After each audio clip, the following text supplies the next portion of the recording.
पुरस्कार में भी तुम्हारे नमस्कार करता हूँ।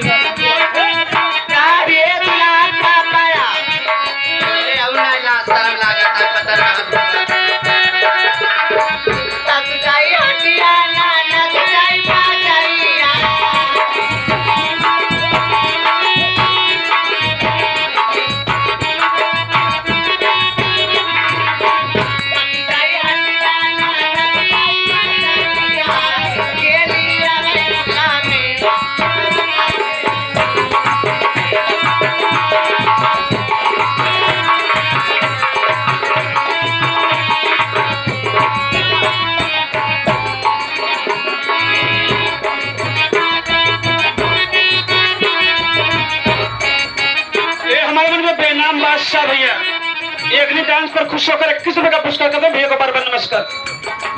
मान गए घर मालिकिनी के घर मालिकिनी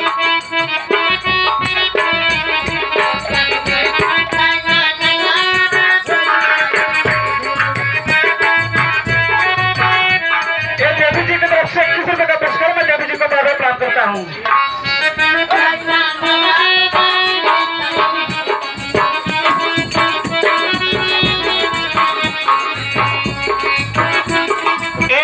तुम्हारे अग्नि डांस पर खुश होकर 21 रुपए का पुरस्कार करने देवी जी को बार बार नमस्कार है। मालिक करे हमारा वहाँ मारे लगी जाओ उनके लड़के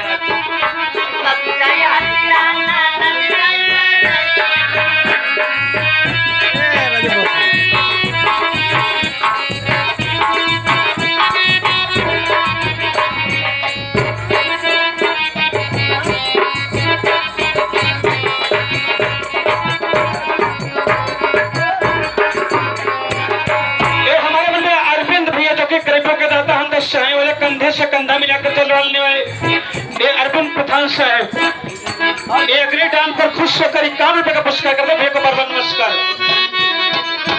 ये दो देवी जी की तरफ से 21 रुपए का पुरस्कार मैं देवी जी को बार बार प्रणाम करता हूँ।